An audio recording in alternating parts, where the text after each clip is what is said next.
ಆತ್ಮೀಯ H16 news ಅರ್ಥಾತ್ ಹೇ ಸೀತಾರಾಮ್ ನ್ಯೂಸದ ವೀಕ್ಷಕರೇ, ನಾನು ನಿಮ್ಮವ ಎಂ ಆಯುಧ ಮಲ್ಲಪ್ಪ ಜೊತೆವರು. ತಾವು ಈಗ ಸುದ್ದಿಗಳ ಲೋಕಕ್ಕೆ ಎಂಟ್ರಿ ಹೊಡಿತಾ ಇದ್ದೀರಿ.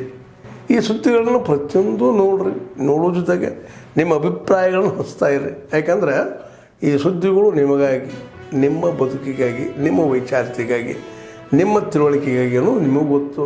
ಜೊತೆಗೆ ನಮಗೂ ನಿಮ್ಮೊಂದಿಗೆ ಇದೊಂದು ಮಾತಾಡುವಂಥ ಜೊತೆಗೆ ಸುದ್ದಿಗಳನ್ನು ಬಿಡುವಂಥ ಕೆಲಸ. ಈ ಕೆಲಸದಲ್ಲಿ ನಾವು ನಿಮ್ಮೊಂದಿಗಿದ್ದೀವಿ ಅಂತ ಹೇಳ್ತಾ ನೋಡ್ತಾ ಇರಿ ಈ ಸುದ್ದಿಗಳನ್ನು. ಇದು ಮಾಡ್ತಕ್ಕಂಥ ಸಂದರ್ಭದಲ್ಲಿ ಈ ಒಂದು ಸಮಯದಲ್ಲಿ ಇವತ್ತು ಭಾಳಷ್ಟು ಪದವೀಧರರಿದ್ದಾರೆ, ವಿದ್ಯಾವಂತರಿದ್ದಾರೆ. ಅವರು ಏನು ವಿಧಾನ ಪರಿಷತ್ ಚುನಾವಣೆಗೆ ಏನು ತಮ್ಮ ಒಂದು ವೋಟನ್ನು ನಮೂದಿಸಬೇಕಾಗಿದೆ, ಆ ಒಂದು ದಿಸೆಯಲ್ಲಿ ಇವತ್ತು ಎಲ್ಲ ನಮ್ಮ ಚಿತ್ರದುರ್ಗ, ದಾವಣಗೆರೆ ಮತ್ತು ತುಮಕೂರು ಈ ಒಂದು MLC ಚುನಾವಣೆಯ ತಮ್ಮ ಒಂದು ಮತದಾರ ಪಟ್ಟಿಯಲ್ಲಿ ತಮ್ಮನ್ನು ಸೇರ್ಪಡೆಗೊಳಿಸಬೇಕು ಮತ್ತು ಮುಂಬರುವ ದಿನದಲ್ಲಿ ಭಾರತೀಯ ಜನತಾ ಪಾರ್ಟಿಯಿಂದ ಯಾರು ಅಭ್ಯರ್ಥಿ ಆಗ್ತಾರೋ ಅವರಿಗೆ ತಮ್ಮ ಮತವನ್ನು ಚಲಾಯಿಸಿ ಇವತ್ತು ಚಿಂತಕರ ಚಾವಡಿ ಅಂತ ಏನು MLC ವಿಧಾನ ಪರಿಷತ್ ಅಂತ ಕಳಿಸ್ಕೊಳ್ತೀವಿ, ಅಲ್ಲಿ ಸಂಪನ್ಮೂಲ ವ್ಯಕ್ತಿಗಳನ್ನ ಕಳಿಸೋದ್ರ ಮೂಲಕ ಈ ಒಂದು ರಾಜ್ಯದ ಒಂದು ಎಲ್ಲ ರೀತಿಯ ಒಂದು ಚರ್ಚೆಗಳು ಅಲ್ಲಿ ಮಹತ್ವವಾಗಿರ್ತದೆ. ಹಾಗಾಗಿ ಅಂತ ಒಂದು ದಿಸೆಯಲ್ಲಿ ಇವತ್ತು ಸಹ ನಮ್ಮ ಚಿತ್ರದುರ್ಗ ಜಿಲ್ಲೆಗೆ ಬಹಳಷ್ಟು ಜನ ಆಕಾಂಕ್ಷಿಗಳು ಇದ್ರೂ ಸಹ ಇವತ್ತು ನಮ್ಮ ವಸಂತ್ ಕುಮಾರ್ ಅವರು ಸಹ ಈ ಒಂದು ಕ್ಷೇತ್ರಕ್ಕೆ ಒಂದು ಆಕಾಂಕ್ಷಿಯಾಗಿ ಇವತ್ತು ನಮ್ಮ ಚಿತ್ರದುರ್ಗ ಜಿಲ್ಲೆಯಲ್ಲಿ ಎಲ್ಲ ಮುಖಂಡರನ್ನು ಸಂಪರ್ಕ ಮಾಡಲಿಕ್ಕೆ ಬಂದಿದ್ದಾರೆ. ಅವ್ರಿಗೂ ಸಹ ನಾವು ಈ ಒಂದು ಸಂದರ್ಭದಲ್ಲಿ ಸ್ವಾಗತವನ್ನು ಬಯಸ್ತಾ ಅವ್ರಿಗೂ ಒಳ್ಳೆಯದಾಗಲಿ ಅಂತ ಈ ಸಂದರ್ಭದಲ್ಲಿ ಹೇಳ್ತಾ ನಾವು ಈ ಒಂದು ನಂದೋಡಿ ಕಾರ್ಯಕ್ರಮದಲ್ಲಿ ಸಕ್ರಿಯವಾಗಿ ಪಾಲ್ಗೊಂಡು ಮುಂಬರುವ ದಿನದಲ್ಲಿ ಭಾರತೀಯ ಜನತಾ ಪಾರ್ಟಿಯನ್ನು ನೀವೆಲ್ಲ ಸಹಕಾರ ಮಾಡಬೇಕು ಅಂತ ಕೇಳ್ತಾ, ಬೆಳಿಗ್ಗೆ 5:45-6 ಗಂಟೆ ಅಂದಾಜಿಗೆ ಪೊಲೀಸರು ಹೇಳುವಂತಹ ಮಾಹಿತಿ ಪ್ರಕಾರ ಪೊಲೀಸರು ಆ ಘಟನೆಯಾದ ಬಳಿಕ ಅಲ್ಲಿ ಏನಾಗ್ತದೆ, ಆರೋಪಿಯ ಕಾಲಿಗೆ ಗುಂಡು ಬೀಳುತ್ತದೆ. ಆರೋಪಿಯನ್ನು ಹಾಸ್ಪಿಟಲ್ಗೆ ಕೊಂಡೋಗ್ತಾರೆ. 2-3 ಪೊಲೀಸರು ಅದಕ್ಕೆ ಬೇಕಾಗ್ತದೆ, ಆರೋಪಿಯನ್ನು ಕೊಂಡೋಗ್ಲಿಕ್ಕೆ, ಅಥವಾ 5 ಮಂದಿಯ ಅದಕ್ಕಿಂತ ಹೆಚ್ಚು ಮಂದಿಯ ಬೇಕಾಗ್ತದೆ. ಆದರೆ ಇದು ಸುಮಾರು 8-9 ಗಂಟೆವರೆಗೂ ಕೂಡ ಈ ವಾಹನ ಅಲ್ಲೇ ಇರ್ತದೆ. ಸ್ಥಳೀಯರು ಹೇಳುವಂತಹ ಮಾಹಿತಿ ಪ್ರಕಾರ ಆ ಸಮಯದಲ್ಲಿ ಏನು ಒಂದು ಈ ಘಟನೆಯಾಗಿ 2-3 ಗಂಟೆ ಕಳೆದ ನಂತರ ಅಲ್ಲಿ ಕೆಲವರು ಜಮೆ ಆಗ್ತಾರೆ. ಜಮೆ ಆದ ನಂತರ ಅದರಲ್ಲಿ ಅರುಣ್ ಕುಮಾರ್ ಪುತ್ತಿಲ ಅಂತ ಹೇಳುವಂತಹ ಪುತ್ತೂರಿನ ಬಿಜೆಪಿಯ ಒಬ್ಬರು ಲೀಡರ್ ಅಲ್ಲಿಗೆ ಬರ್ತಾರೆ. ಲೀಡರ್ ಬಂದು ಅವರು ಪೊಲೀಸರ ಸಮ್ಮುಖದಲ್ಲಿ ಆ ವಾಹನದಲ್ಲಿರುವಂತಹ ಟಾರ್ಪಾಳನ್ನು ಕಟ್ ಮಾಡಿ ಆ ಜಾನುವಾರುಗಳನ್ನು ಇಳಿಸ್ತಾರೆ. ಅವರ ಕೈಯಲ್ಲಿ ಒಂದು ದೊಡ್ಡ ಕತ್ತಿ, ತಳುವಾರ ರೀತಿಯಾದಂತಹ ಒಂದು ಲಾಗ್ ರೀತಿಯಾದಂತಹ ಒಂದು ಕತ್ತಿ ಕೂಡ ಆ ಸಂದರ್ಭದಲ್ಲಿ ಪ್ರತ್ಯಕ್ಷವಾಗ್ತದೆ. ಅದರಲ್ಲಿ ಅವರ ಟರ್ಪಾಳನ್ನು ಇಳಿಸ್ತಾರೆ. ಇದು ಹಲವಾರು ಸಂಶಯಗಳಿಗೆ ಎಡಮಾಡಿದೆ ಈ ಘಟನೆ. ಸಾಮಾಜಿಕ ಜಾಲತಾಣಗಳಲ್ಲಿ ನಾನು ಸೇರಿದಂತೆ ಹಲವಾರು ಮಂದಿ ಪಕ್ಷದ ಮುಖಂಡರು, ಬೇರೆ ಬೇರೆ ಪಕ್ಷದ ಮುಖಂಡರು, ಪ್ರಗತಿಪರ ಹೋರಾಟಗಾರರು, ಬೇರೆ ಬೇರೆ ರಾಜಕೀಯ ಪಕ್ಷದ ಮುಖಂಡರು, ಎಲ್ಲ ಕೆಲವು ಅಡ್ವೊಕೇಟ್ಗಳು ಈ ಬಗ್ಗೆ ಏನ್ ಮಾಡಿದ್ದಾರೆ, ಧ್ವನಿ ಎತ್ತಿದ್ದಾರೆ, ಪ್ರಶ್ನೆ ಮಾಡಿದ್ದಾರೆ. ಇದು ಬಹಳ ಸಂಶಯ ವ್ಯಕ್ತವಾಗ್ತಾ ಇದೆ. ಅಂದ್ರೆ ಈ ಘಟನೆಯಲ್ಲಿ ಪೊಲೀಸರು ಕಾಲಿಗೆ ಗುಂಡೇಟು ಹೊಡೆದಂಥದ್ದು, ಆ ಬಳಿಕ ಸಂಘ ಪರಿವಾರದ ಪ್ರಮುಖರು ಅಲ್ಲಿ ಪ್ರತ್ಯಕ್ಷಗೊಂಡಂಥದ್ದು, ಇದು ಬಹಳ ಸಂಶಯಕ್ಕೆ ಎಡೆಮಾಡಿ ಪ್ರಶ್ನೆ ಮಾಡಿದ್ದಾರೆ. ಆದ್ರೆ ಅವತ್ತು ರಾತ್ರಿ ಏನ್ ಮಾಡುವುದು ಅಂತ ಹೇಳಿದ್ರೆ, ಇಲ್ಲಿನ ಪೊಲೀಸ್ ಇಲಾಖೆಯಿಂದ ಒಂದು ಡ್ಯಾಮೇಜ್ ಕಂಟ್ರೋಲ್ ಮಾಡುವಂತ ರೀತಿಯಲ್ಲಿ ಒಂದು ಹೇಳಿಕೆ ಬರ್ತದೆ. ಅದು ನಾವು ಸ್ಥಳೀಯರ ಸಹಕಾರ ಪಡೆಯುತ್ತೇವೆ, ಪೊಲೀಸ್ ಇಲಾಖೆ ಸ್ಥಳೀಯರ ಸಹಕಾರ ಪಡೆದುಕೊಂಡು ಇಂತಹ ಸಂದರ್ಭಗಳಲ್ಲಿ ಅಥವಾ ಪ್ರಕೃತಿ ವಿಕೋಪ, ಬೇರೆ ಬೇರೆ ಘಟನೆಗಳು, ಅಪಘಾತಗಳಾಗುವಾಗ, ಇಂತಹ ಘಟನೆಗಳಾಗುವಾಗ ಸ್ಥಳೀಯರ ಸಹಕಾರ ಪಡೆದುಕೊಂಡು ನಾವು ಇಂತಹ ಕೆಲಸಗಳನ್ನು ಮಾಡ್ತೇವೆ. ಅಲ್ಲಿ ಕತ್ತಿ ಬಂದದ್ದು ಸ್ಥಳೀಯ ಮುಸ್ಲಿಮರ ಮನೆಯಿಂದ ಬಂದಂತಹ ಕತ್ತಿ, ಅದು ಅವರು ತಂದದ್ದಲ್ಲ ಅಂತ ಹೇಳುವಂತಹ ಒಂದು ಡ್ಯಾಮೇಜ್ ಕಂಟ್ರೋಲ್ ಮಾಡುವಂತ ರೀತಿಯ ಒಂದು ಸ್ಟೇಟ್ಮೆಂಟ್ ಅನ್ನು ಪೊಲೀಸ್ ಇಲಾಖೆಯಿಂದ ಬರ್ತದೆ.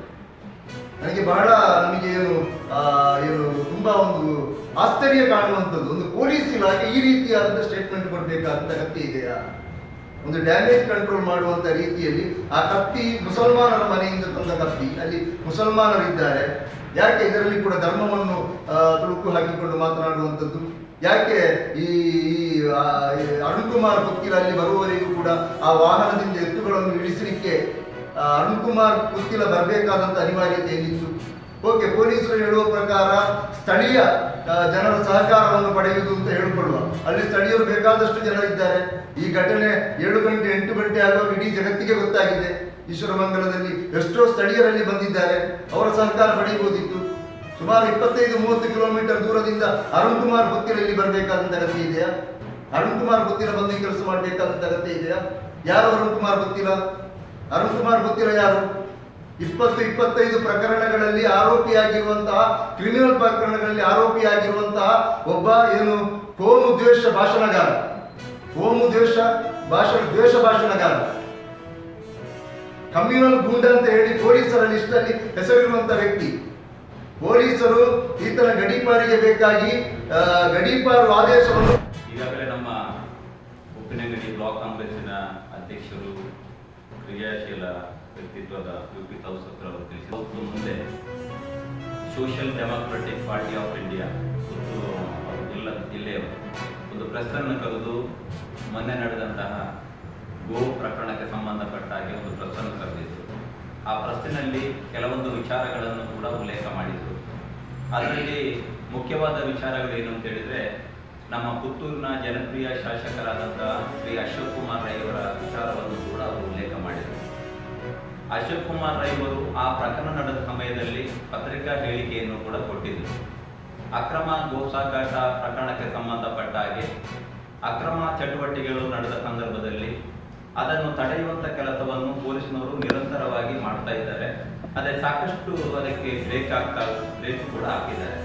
ಆದರೆ ಇಂಥ ಒಂದು ಘಟನೆ ನಡೆದಾಗ ಅದರಲ್ಲಿ ಒಂದು ಅನ್ಯ ಸಮುದಾಯಕ್ಕೆ ಸೇರಿದಂತೆ ವ್ಯಕ್ತಿಗಳಿರುವಾಗ ಅವರನ್ನೇ ಕೇಳಿಸಿ ಒಂದು ಸಮುದಾಯವನ್ನು ಅದನ್ನು ಉಲ್ಲೇಖ ಮಾಡಿ ಇಡೀ ಸಮುದಾಯವನ್ನು ನಾನು ಹಲವಾರು ಸಮಯಗಳಲ್ಲಿ ನಾವು ಕೂಡ ಮಾತಾಡಿದ್ದೆವು.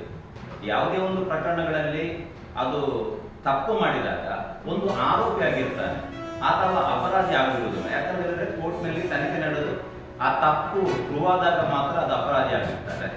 ಅಂತಹ ಒಂದು ಆರೋಪಿ ಸ್ಥಾನದಲ್ಲಿರುವಾಗ ಆ ಆರೋಪಿಯನ್ನು ಅವನ ಧರ್ಮಾಧಾರಿತವಾಗಿ ಗುರುತಿಸಿ ಒಂದು ಧರ್ಮವನ್ನೇ ಎತ್ತಿ ಕಟ್ಟುವಂತಹ ಕೆಲಸ ಕಾರ್ಯಗಳು ನಿರಂತರವಾಗಿ ನಡೆದುಕೊಂಡು ಬರ್ತಾ ಇದೆ.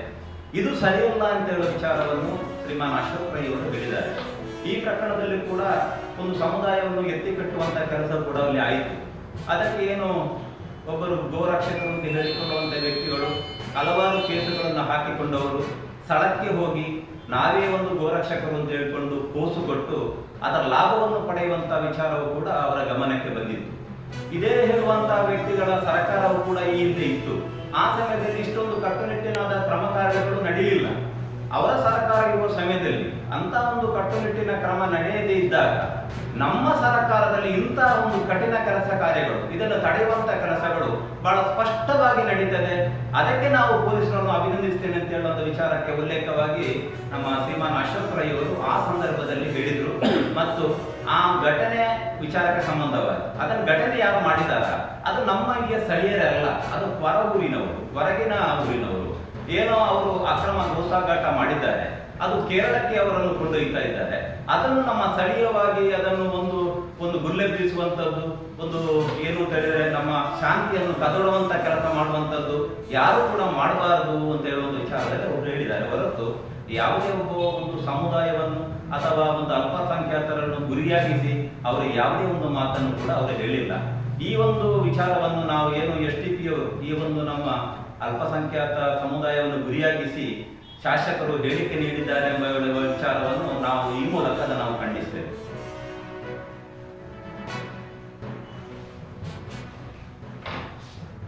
ಮತ್ತು ಬೇರೊಂದು ವಿಚಾರ ಅಂತ ಹೇಳಿದ್ರೆ, ಅವರ ಪ್ರೆಸ್ ಮೀಟ್ ನಲ್ಲಿ ನಮಗೆ ನೋಡಿಕೊಳ್ಳಿಕ್ಕೆ ಸಾಧ್ಯ ಆಯಿತು ಅಂತ ಹೇಳಿದ್ರೆ, ಅವರು ಅಶೋಕ್ ರೈ ಅವರು ಸಂಘ ಪರಿವಾರ ಮತ್ತು ಬಿಜೆಪಿ ಮನಸ್ಥಿತಿಯಿಂದ ಇನ್ನೂ ಹೊರಬಂದಿಲ್ಲ ಅಂತ ಹೇಳೋ ವಿಚಾರವನ್ನು ಅವರು ಹೇಳಿದರು. ನನಗೆ ಬಹಳ ಆಶ್ಚರ್ಯ ಆಗ್ತಾ ಉಂಟು ನಮಗೆ. ಯಾಕಂತ ಹೇಳಿದ್ರೆ, ಮೊನ್ನೆ ನಡೆದಂತ ಜನಮನ ಕಾರ್ಯಕ್ರಮ ಕರ್ನಾಟಕ ಸರ್ಕಾರದ ಮುಖ್ಯಮಂತ್ರಿಗಳು ಸಿದ್ದರಾಮಯ್ಯನವರು ಬಂದಿದ್ದರು. ಎಲ್ಲ ಜಾತಿ ಮತ ವರ್ಗದವರು. ಯಾಕಂದ್ರೆ ಪುತ್ತೂರಿನ ಒಂದು ಹಬ್ಬದ ಒಂದು ವಾತಾವರಣದಲ್ಲಿ ಆ ಜನಮನ ಕಾರ್ಯಕ್ರಮಗಳು ನಡೆದಿದೆ. ದೀಪಾವಳಿ ಕಾರ್ಯಕ್ರಮಗಳು ಸಾಮಾನ್ಯವಾಗಿ ಹಿಂದೂ ಬಾಂಧವರು ಆಚರಿಸುವಂತಹ ಸಂಪ್ರದಾಯ ಜಾಸ್ತಿ ಆಗಿರ್ತದೆ. ನಾವೆಲ್ಲರೂ ಪಟಾಕಿಗಳನ್ನು ತೆಗೆದು ಸಿಡಿಸ್ತೇವೆ, ಸಂತೋಷವನ್ನು ಹಂಚಿಕೊಳ್ತೇವೆ, ಅದು ಬೇರೆ. ಆದರೆ ದೀಪಾವಳಿ ಸಂಭ್ರಮದಲ್ಲಿ ನಮಗೆ ಈ ಪುತ್ತೂರಿನಲ್ಲಿ ಎಲ್ಲ ಜಾತಿ ಮತ ವರ್ಗದವರಿಗೆ ಸೇರಿಕೊಳ್ಳುವಂತ ಒಂದು ವ್ಯವಸ್ಥೆಯನ್ನು ಮಾಡಿಕೊಟ್ಟಂತ ಒಂದು ಕೀರ್ತಿ ಇದ್ರೆ ಅದು. ಎಲ್ರಿಗೂ ನಮಸ್ಕಾರ. ಇತ್ತೀಚೆಗೆ ನಾನು ಮಂಗಳೂರು ವೆನ್ಲಾಕ್ ಆಸ್ಪತ್ರೆಯಲ್ಲಿ ಈ ಜಿಲ್ಲೆಯ ಮತ್ತು ಉಡುಪಿ ಜಿಲ್ಲೆಯ ಮತ್ತು ಬೇರೆ ಬೇರೆ ಜಿಲ್ಲೆಯ ಇಂಟೆನ್ಸಿವ್ ಕೇರ್ ಯೂನಿಟ್ನಲ್ಲಿ ಅವರನ್ನು ಸೇರಿಸ್ಕೊಂಡು ಅವರನ್ನು ಅಡ್ಮಿಟ್ ಮಾಡಿ ಅವರ ಚಿಕಿತ್ಸೆಯನ್ನು ಪಡ್ಕೊಳ್ಬೇಕು ಅಂತ ಬರುವಂಥ ವ್ಯಕ್ತಿಗಳಿಗೆ ಇಂಟೆನ್ಸಿವ್ ಕೇರ್ನ ಕೊರತೆ ಇದೆ. ಅದನ್ನು ಸಂಖ್ಯೆಯನ್ನು ಜಾಸ್ತಿ ಮಾಡಬೇಕು, ಜನರು ಪರದಾಟ ಆಗ್ತಾ ಇದೆ ಅಂತ ಹೇಳುವಂಥ ಮಾಹಿತಿಯನ್ನು ನಾನು ಪತ್ರಿಕೆಯಲ್ಲಿ ಕೊಟ್ಟಿದ್ದೀನಿ. ಅದಕ್ಕೆ ವಿರುದ್ಧವಾಗಿ ಕಾಂಗ್ರೆಸ್ನ ಕೆಲವಾರು ನಾಯಕರುಗಳು ಗೊತ್ತಿಲ್ಲದೆ ತಮ್ಮ ಬಾಲಿಶ ಉತ್ತರವನ್ನು ಕೊಟ್ಟು ಕಾಂಗ್ರೆಸ್ನವರು ತಮ್ಮ ಜವಾಬ್ದಾರಿಯಿಂದ ನುಣುಚಿಕೊಳ್ತಾ ಇದ್ದಾರೆ. ನಾನು ಸ್ವಲ್ಪ ಕಾಂಗ್ರೆಸ್ನವರ ಇತಿಹಾಸವನ್ನು ತಿಳ್ಕೊಳ್ಬೇಕು. ನಗರದ ವೆನ್ಲಾಕ್ ಆಸ್ಪತ್ರೆಯಲ್ಲಿ ಸರ್ಕಾರಿ ಆಸ್ಪತ್ರೆ ಆದ ಕಾರಣ ದಕ್ಷಿಣ ಕನ್ನಡ ಜಿಲ್ಲೆ ಇರ್ಬೋದು, ಉಡುಪಿ ಜಿಲ್ಲೆ ಇರ್ಬೋದು, ಕಾರವಾರ, ಶಿವಮೊಗ್ಗ, ಚಿಕ್ಕಮಗಳೂರು, ಇದೇ ರೀತಿ ಹಾಸನ ಜಿಲ್ಲೆ ಮತ್ತು ಕೆಲವು ಸಂದರ್ಭದಲ್ಲಿ ಚಿತ್ರದುರ್ಗ, ಹೀಗೆ ಬೇರೆ ಬೇರೆ ಜಿಲ್ಲೆಯ ಕಡೆಯಿಂದ ವೈದ್ಯಕೀಯ ಚಿಕಿತ್ಸೆಗಾಗಿ ವೆನ್ಲಾಕ್ ಆಸ್ಪತ್ರೆಗೆ ಅವಲಂಬಿತರಾಗಿ ಮಂಗಳೂರಿಗೆ ಬರ್ತಾ ಇರುವಂಥದ್ದನ್ನು ನಾವು ಕಾಣ್ತಾ ಇದ್ದೇವೆ. ದಿನನಿತ್ಯ ಮಂಗಳೂರಿನ ICUಯಲ್ಲಿ ಬೆಡ್ ಬೇಕು, ಒಂದು ಬೆಡ್ ದೊರಕಿಸ್ಕೊಡಿ ಅಂಥೇಳಿ ಬೇರೆ ಬೇರೆ ಜಿಲ್ಲೆಯ ಜನರು ಮಾತ್ರವಲ್ಲ, ನಮ್ಮ ಜಿಲ್ಲೆಯ ಜನರು ಕೂಡ ಮಧ್ಯರಾತ್ರಿ ನನಗೆ ಕರೆ ಮಾಡಿ ದಯವಿಟ್ಟು ಉಪಕಾರ ಮಾಡಿ ಅಂತ ಹೇಳುವಂಥ ರೀತಿಯಲ್ಲಿ ಕೇಳ್ಕೊಳ್ತಾ ಇದ್ದಾರೆ. ಆದ್ಮೇಲೆ ಎಲ್ಲ ಸುದ್ದಿಗಳನ್ನು ನೋಡಿದ್ರಲ್ಲ, ಏನು ಅನಿಸ್ತು ನಿಮಗೆ?